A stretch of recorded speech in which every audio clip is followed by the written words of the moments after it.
আসসালামু আলাইকুম সুধী। দূরের কাছে যেখানে বসে এই মুহূর্তে ভিডিওটা দেখছেন তাদের সবাইকে মাহফুজা কিচেন বিডিতে ওয়েলকাম।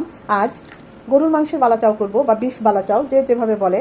একই রেসিপি ফলো করে আপনারা চিকেন দিয়ে, মাটন দিয়ে বা চিংড়ি দিয়েও করতে পারেন। খুবই মজার এই বালাচাওটা। এটা এখনও যারা ট্রাই করেন নাই আমি বলবো অবশ্যই একবার হলেও ট্রাই করবেন। দেখবেন এভাবে বারবার করে খেতে ইচ্ছে করবে। একদম ইজি, যে কেউ খুবই সহজে ঝটপটে এই বালাচাওটা তৈরি করে ফেলতে পারেন। তা আমি কথা না বাড়িয়ে আমি কিভাবে আজকে বিফ বালাচাওটা করেছি সেটা এখন আপনাদের সাথে শেয়ার করব।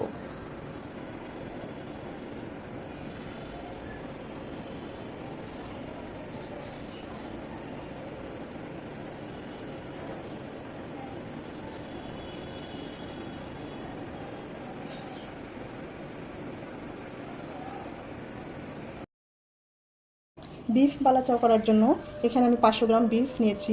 একদম ছোট ছোট করে পাতলা করে কেটে নিয়েছি, ব্লেন্ডার করব ভাজার পর সুবিধার্থে। আবার মাংসগুলো তাড়াতাড়ি ভাজা হবে, সেদ্ধ হবে, সেজন্য ঠিক এইরকম পাতলা পাতলা করে ছোট ছোট করে একদম কেটে নিয়েছি। এটা চাইলে আপনারা চিকেন দিয়ে করতে পারেন বা চিংড়ি দিয়ে করতে পারেন, বিফ দিয়েও করতে পারেন। ভালোভাবে ধুয়ে পানিটা ছড়িয়ে নিয়েছি। এখানে 500 গ্রাম বিফ আছে, আর এখানে আছে 100 গ্রাম বিফ আমি পাতলা পাতলা করে কেটে নিয়েছি। এটা একটু শিক কাবাব করবো আমি খাওয়ার জন্য। 1 টেবিল চামচ আদা রসুনের পেস্ট। আদা রসুনটা একদম শুধু আদা রসুনের যে জুসটা সেটাই থাকবে, এক্সট্রা পানি দিবেন না। একদম একটু শুকনো শুকনো থাকবে, মানে ঠিক যতটুকু যে আদা রসুনের জুস ওইটুকুই থাকবে। আর 1 চা চামচ দিয়ে দিচ্ছে এখানে আদা রসুনের পেস্ট। উঁচু করে 1 চামচ শুকনো মরিচ গুঁড়ো। ঝালটা যে যেমন পছন্দ করেন ওই অনুযায়ী দিবেন। একদম সমান করে 1 চামচ মরিচ গুঁড়ো দিলাম। 1 চামচ হলুদ গুঁড়ো, 1 চামচ হলুদ গুঁড়ো। উঁচু করে 1 চামচ ভাজা জিরে গুঁড়ো, 1.5 চামচের মতো বলতে পারেন। এটা সমান করে 1 চামচ ভাজা জিরে গুঁড়ো। 1 চামচ কালো গোলমরিচ গুঁড়ো, চাইলে সাদাটাও দিতে পারেন, একটা দিলেই হয়। 1/2 চামচ কালো গোলমরিচ গুঁড়ো। 1 টেবিল চামচ সয়া সস, 1 চামচ সয়া সস। 1 পিস লেবুর রস। এখানে বলতে পারেন 1 টেবিল চামচের একটু কম হবে রসটা, কারণ প্রচুর রস এই লেবুগুলোর এবং পিসটাও বেশ বড়। তো বলতে পারেন 2 চামচ লেবুর রস দিলাম। আমি আমার মাংসের পরিমাণ অনুযায়ী সব কিছু দিয়েছি, আপনাদের মাংসের পরিমাণ অনুযায়ী বাড়িয়ে কমিয়ে নিতে পারেন। এখানে দিয়ে দিব 1/2 চামচ লেবুর রস। আমি এখন লবণটা দেব না, লবণটা পরে দেব। লবণটা এখন দিলে পানি ছেড়ে দিবে বিফের থেকে। বিফটা কিন্তু অবশ্যই পানিটা ছড়িয়ে নেবেন। সাথে দিয়ে দিচ্ছি 1 চামচ সরিষার তেল, 1/2 চামচ। সব কিছু দিয়ে মাখিয়ে রেখে দেব মিনিমাম 30 মিনিট। হাতে সময় থাকলে 1 ঘন্টা বা 2 ঘন্টাও রেখে দিতে পারেন।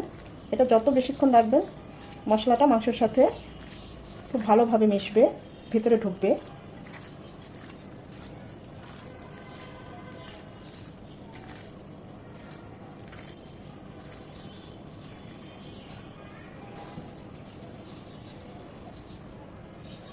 এটা রেখে দিব নর্মাল টেম্পারেচারে 30 মিনিটের জন্য। 30 মিনিট রেস্টে রাখার পর দিয়ে দিব স্বাদ অনুযায়ী লবণ। আমরা কিন্তু সয়া সস দিয়েছি, সয়া সসে কিন্তু লবণ থাকে, ওই অনুযায়ী লবণটা দিবেন টেস্ট করে। এখন লবণটা দিয়ে মাখিয়ে নেব।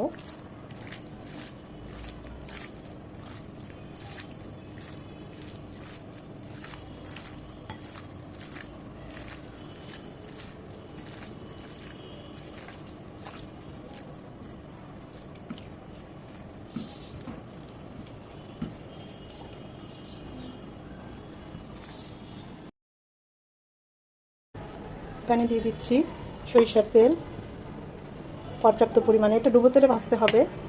ইন্ডিয়ান যে বড় বড় রসুন আছে সেই রসুন আমি এখানে 4টা নিয়েছি, 1 কাপের মতো হয়েছে। এরকম পাতলা পাতলা করে গোল গোল করে কেটে নিয়েছি।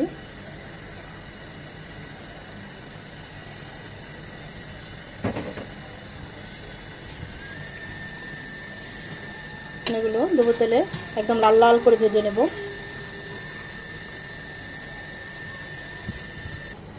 সরিষার তেল তাই প্রচুর ফেনা উঠে গেছে, এটা উঠিয়ে উঠিয়ে দেখতে হবে কতটুকু ভাজা হয়েছে।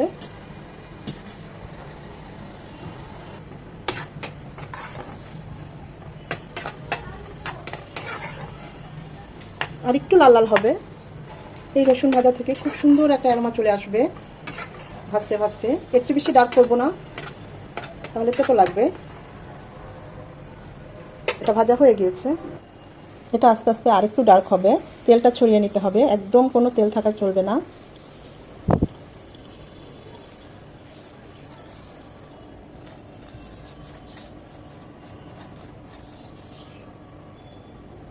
আমি ওই তেলগুলোই আবার প্যানে ঢেলে দিচ্ছি। তেলটা গরম হয়ে এলে দিয়ে দিব 1 কাপ পেঁয়াজ ভাজা করার জন্য। পেঁয়াজটা কেটে হাত দিয়ে চটকিয়ে এভাবে ছাড়িয়ে নিতে হবে, তাহলে তাড়াতাড়ি বেরেস্তাটা সুন্দর হবে। চুলার হিট এই পর্যায়ে হাই হিটে থাকবে। আমি তো সরিষার তেলে করলাম, আপনারা চাইলে সয়াবিন তেলেও করতে পারেন। এখন 2 মিনিট পরে চুলার তাপটা কমিয়ে দিতে হবে, তারপরে পেঁয়াজটা বেরেস্তা করে নিতে হবে সেমভাবে।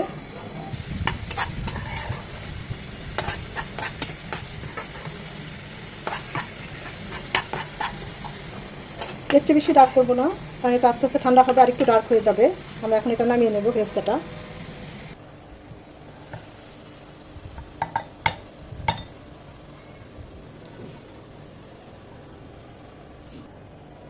এর চেয়ে বেশি ভাজলে আরও ডার্ক হয়ে যেত, পরে তেতো লাগতো, খেতে ভালো লাগতো না। তেলটা ছড়িয়ে একদম ঝরঝরে হবে, একদম ঠিক। এই যে রসুনগুলো দেখুন একদম ঝরঝর মচমচে হয়েছে, এরকমই হবে। এটা ঠান্ডা হলে একদম মচমচে হয়ে যাবে। সেমভাবে আমি আরও 1 কাপ পেঁয়াজ ভাজা করে নিয়েছি।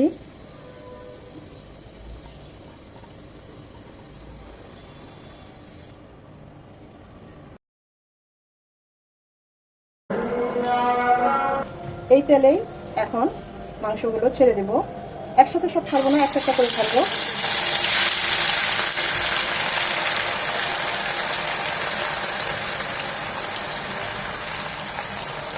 একটা পাঁচ 4 থেকে 5 মিনিট হওয়ার পর এভাবে আবার উল্টিয়ে দিব। একদম হাই হিটে ভাজা যাবে না, তাহলে কিন্তু কালার চলে আসবে, যেহেতু বিফ ভিতরটা একদম মচমচে হবে না। এটা একদম মচমচে করে পেঁয়াজ এবং রসুনের মতো ভেজে নেব, যেন খুব ভালোভাবে কুক হয়, সেদ্ধ হয়। আমি বেশ কয়েকবার নেড়ে নেড়ে দিয়েছি, অফ ক্যামেরায় চেক করেছি, মাংসটা একদম খুব ভালোভাবে কুক হয়ে গিয়েছে। এখন এটা তেল ছাড়িয়ে নিয়ে নেব। এটা খুব ভালোভাবে এভাবে পরিষ্কার করে নিতে হবে তেলটা।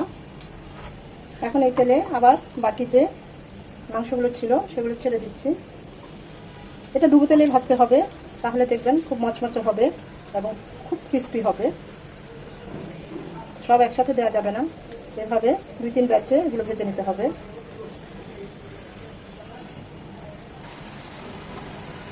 এইগুলো সেমভাবে মচমচ করে ভেজে নেব।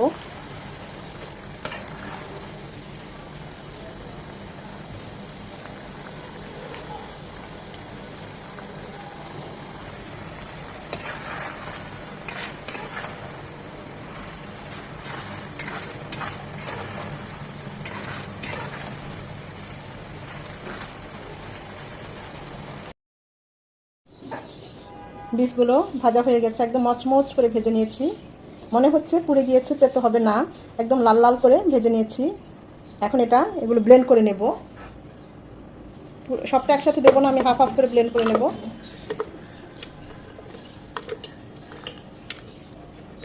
খুব ছোট ছোট করে কেটেছি ব্লেন্ড করার সুবিধার্থে, এতে তাড়াতাড়ি ভাজাও হবে, মচমচেও হবে, আর ব্লেন্ড করতেও সুবিধা হবে। প্রথমে হাফটা ব্লেন্ড করে নেব, পরে বাকি হাফটা ব্লেন্ড করব।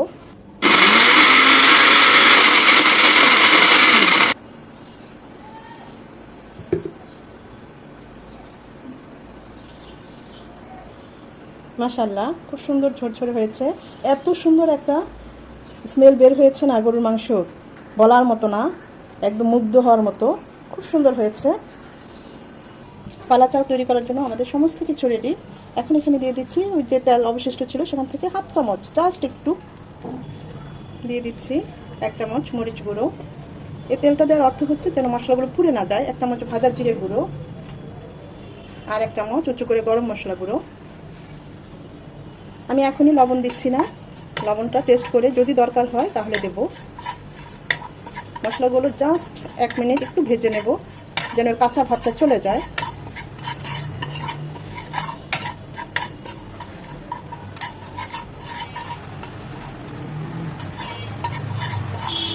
আমাদের সব কিছু অলমোস্ট তেলে ডুবো তেলে ভাজা, তাই তেল এখন যতটা সম্ভব অ্যাভয়েড করব। আমি কিন্তু এখন চুলাটা অফ করে দেব।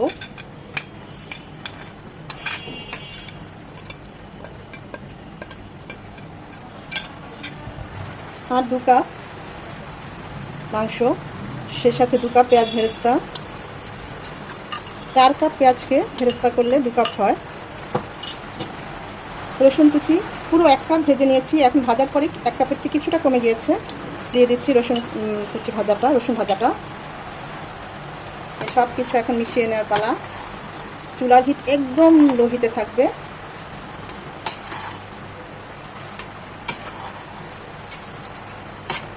টেস্ট করে দেখবেন, যেহেতু আমরা মাংসে লবণ দিয়েছি, যদি লবণ দরকার হয় তাহলে লবণটা দিবেন, তা না হলে দেওয়ার দরকার নেই।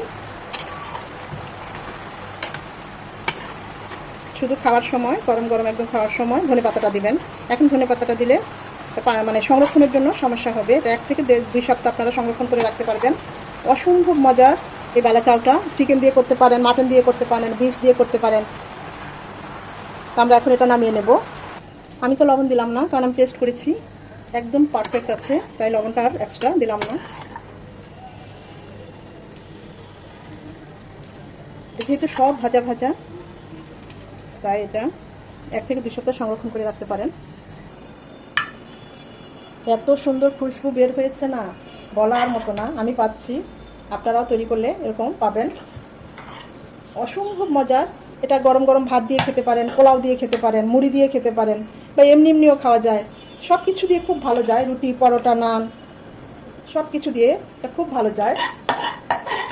আবার মুড়ি দিয়েও খেতে পারেন, আমি তো মুড়ি দিয়েও খাই।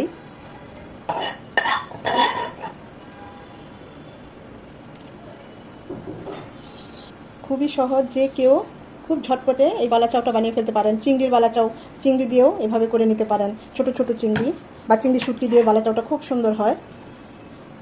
আবার করলার বালা চাউটাও খুব সুন্দর হয়, সেটাও আপনাদের সাথে শেয়ার করব।